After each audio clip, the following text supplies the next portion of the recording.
Morning again some more questions, and this is the last session of on simple interest.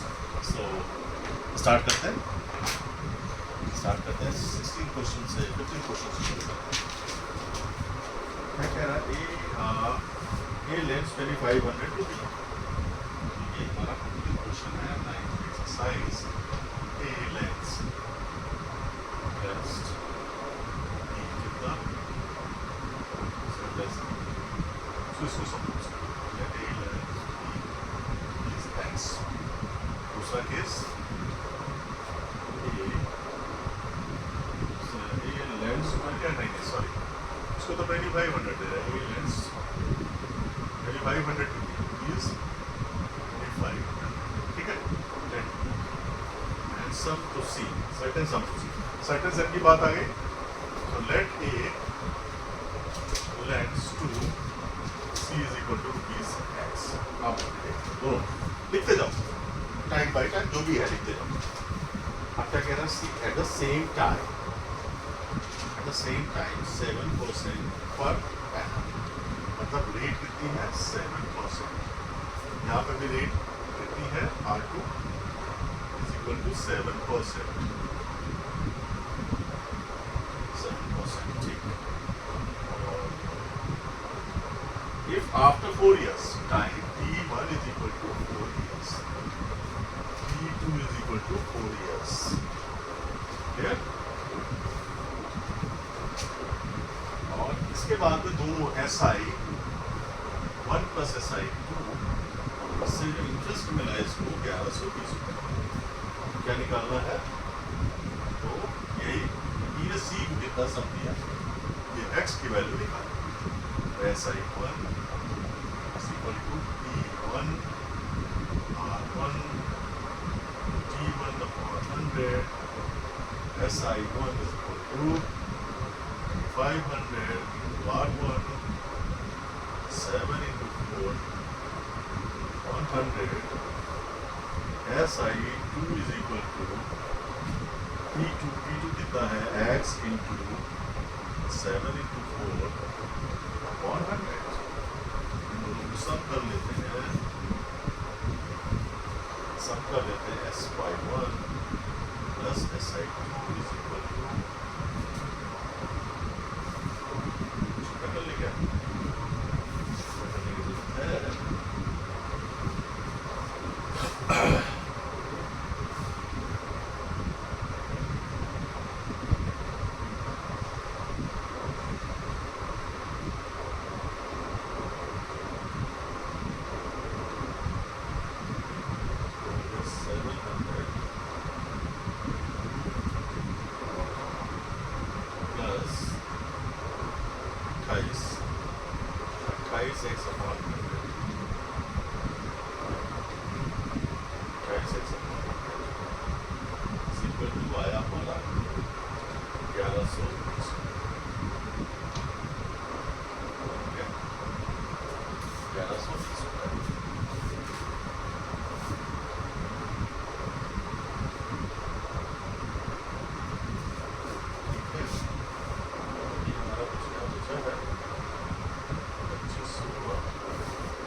Cross multiplication 1120 into 100 upon 70,000 plus 26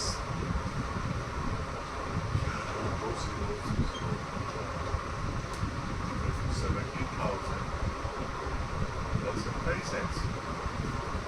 so 28x is equal to क्या हो जाएगा, ये इधर आ जाएगा, minus हो जाएगा 70,000, ठीक।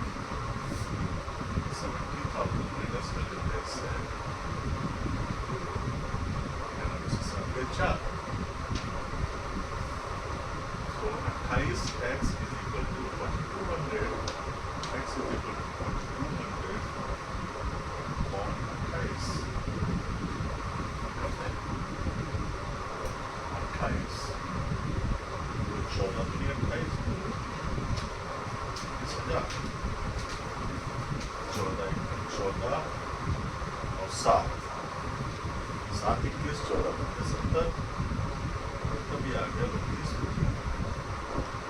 वो जो ए lends to C is equal to this, ये इतने दिए थे इसने लेंथ ये आ गया।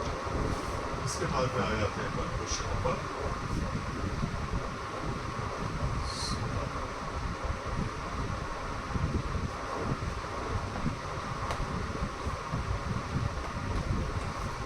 16। So now question number 16. So now question number 16 of 9A. Question number 16 of 9A. What is that? ये comparison वाले ही है. The rate of interest on an amount of money 6% is for first 2 years, 9% for next 5 years, and 13% per annum for the period beyond 7 years. If the total interest on the sum at the end of 10 years is, अच्छा 10 साल total है, पहला सम दिया है 6% जो दिया first 2 years के लिए, 9% दिया हुआ नेक्स्ट 5 इयर्स के लिए, 7 ईयर से हो गए, 3 साल के लिए अगला सम दिया हुआ है, तो टोटल इंटरेस्ट। तो ऐसे 3 केसेस है, 3 केसेस है ना, तो ले लेते हैं यहाँ पे। फर्स्ट केस में क्या है, सिंपल इंटरेस्ट साइबर होगा। फर्स्ट केस में क्या है 6%, अब rate is equal to 6%, time is equal to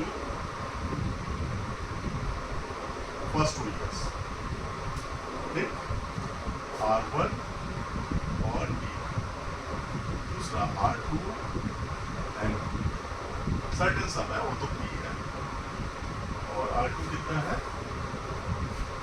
R2 है 6% and time is next 5 years 6%. Rate of amount money 6% for first 2 years, 9% for next 5 years. तो ये 9% और time is 5 years. ठीक है, 13% for the period beyond 7 years. अब तो 5 और 2 7 years हो गए, तो R3 कितना हो गया, R3 जो है 13% है, और T3 जो है कह रहा टोटल 10 years है, तो 10 minus 7 is equal to 3 years, ये होगा। अब यहाँ पे SI1 plus SI2 plus SI3 is equal to दे दिया इन्होंने, वो दे दिया 7680, ये 7680,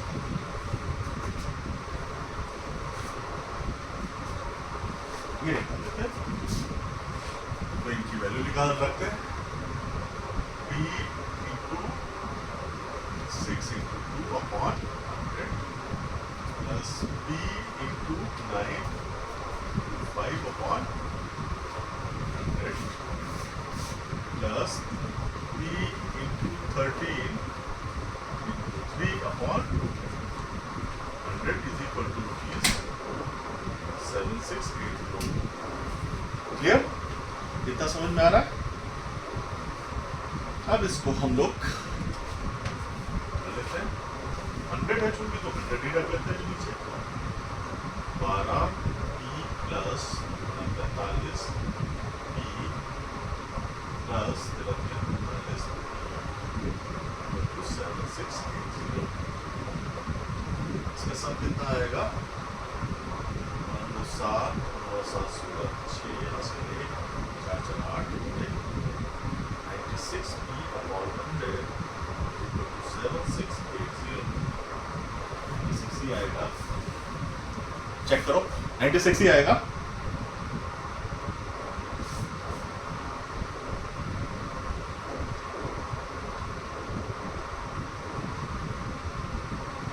ही आएगा, तो P क्या हो जाएगा हमारा 7680 इंटू 100 अपॉन 96, करते हैं भैया 96 है, अच्छा करते 48, हम डायरेक्ट इसको कैलकुलेट करने की कोशिश करते हैं। इससे मल्टीप्लाई 8 48 और 8 72 और 4 76, 8 टाइम जा रहा 80 आ गया। ये आ गया हमारा ₹8,000। इतना पैसा उसने 6% ब्याज पे 2 साल के लिए दिया, सेम पैसा 9% के ब्याज पे 5 साल के लिए दिया। इस तरह से 3 जगह उसने पैसे को दिया और लास्ट में प्रिंसिपल हमारा आ गया 8,000। अब आता है हमारा एक चैलेंज है। चैलेंज दोनों तरह से चैलेंज जरूर देते हैं। चैलेंज और देखते थे भाई,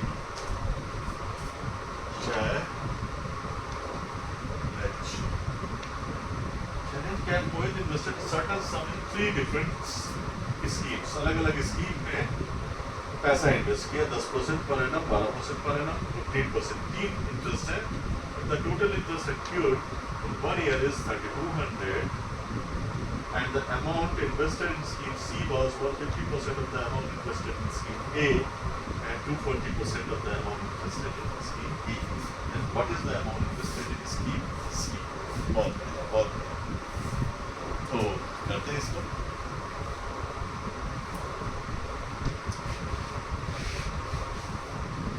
तो अमाउंट ये देखते हैं किसके ऊपर अमाउंट डिपेंड कर रहा है। तीनों इयर्स का जो सिंपल इंटरेस्ट है वो 3,200 है and the amount invested in scheme C was 150% of the amount invested in scheme A and 240% of the amount invested in scheme B. ठीक है, तो हम सपोज कर लेते हैं let the amount invested in scheme A, let the amount invested in scheme A is equal to is X ले लेते हैं। ठीक है, अब कह रहा है अमाउंट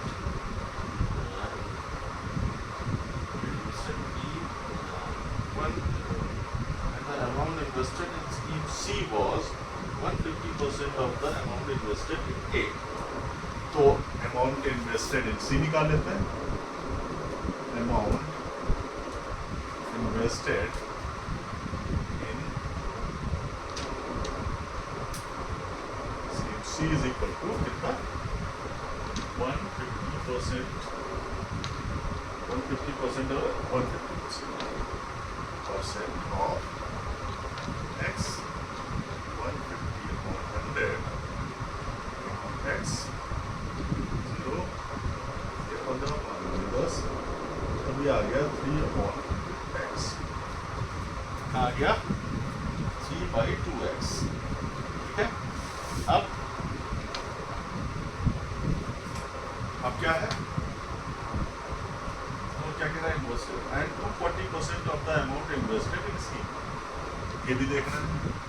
तो अगेन दूसरी तरह से अमाउंट इन्वेस्टेड सी के साथ में क्या है इनका relation, amount invested in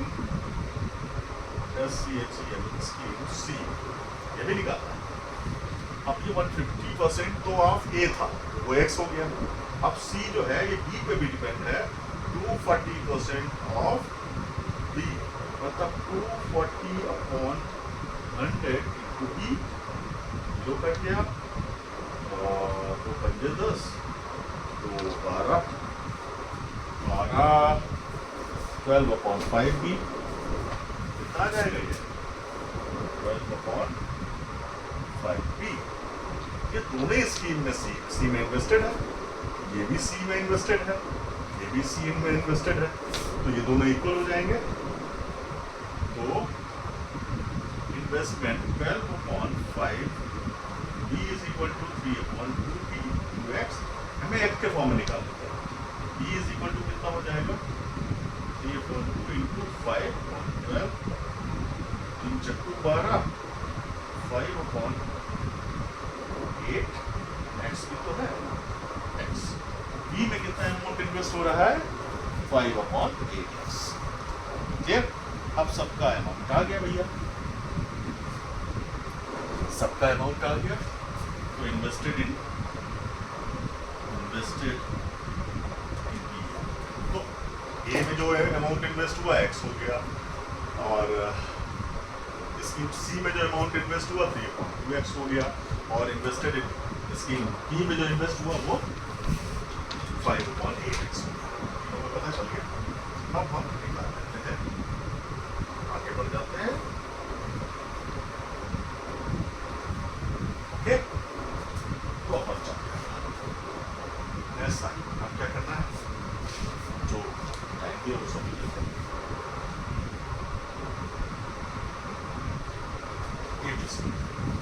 A, B and C. A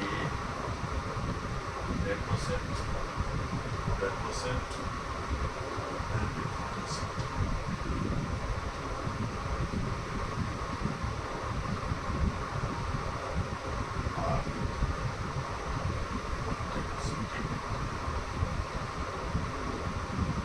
one time दोनों में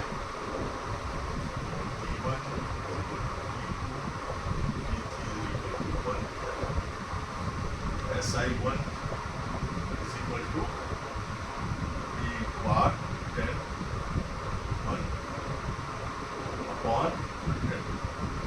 B कितना है यहाँ पे हाँ, ये और लिख लेते हैं, इसको थोड़ा सा और क्लियर हो जाएगा। A B C, A में कितना है 20x, B में कितना है 5/8x, और C में कितना है 3/2x। क्लियर? x हो गया क्लियर। SI कितना हो गया E वाला SI ये लिख लो, इसको ज़्यादा क्लियर रहेगा। SI E हो गया 5/8x into 12 1/100, और SI3 भी यहीं पे निकाल लेते हैं छोटा सा। SI3 is equal to SIC कर लेते हैं इसको। C में कितना इन्वेस्ट किया 3/2x into 15 और into 1/, ठीक है। अब ये ऐड कर देते हैं SI1 SI2 plus SI3।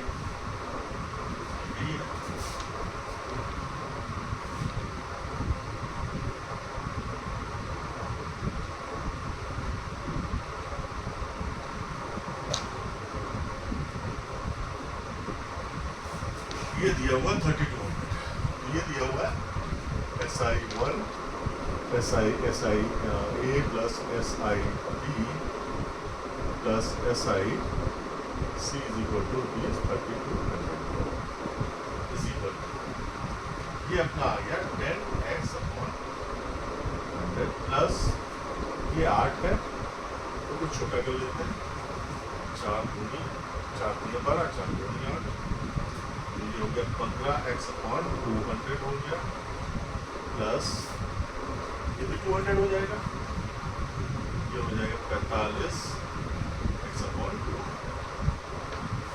LCM हमारा हो गया 200 और ये हो गया 20x plus 15x plus 45x is equal to हो जाएगा 50 20 70x/200। क्लियर? ये हमारा दिया हुआ 3200। समझ आ रहा है? क्लियर है? x की वैल्यू निकाल ली हमें, cross multiplication x is equal to सबकी पोजीशन हमें पता है, 3200 के साथ में 200 जाएगा और 70 नीचे आ जाएगा, 70 नीचे आ जाएगा।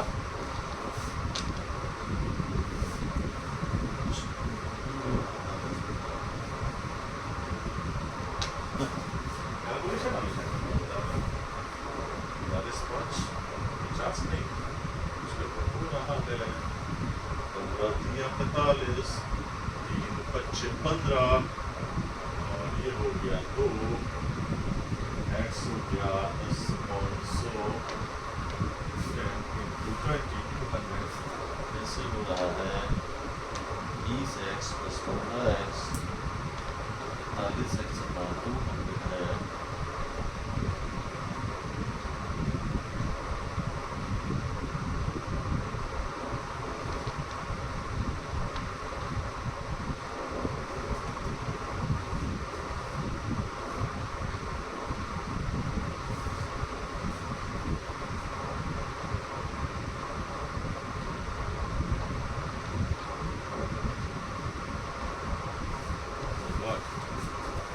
नहीं होगा 15 ये 45 तो ऑलरेडी है और जब एलसीएम लेंगे तो ये तो हो जाएगा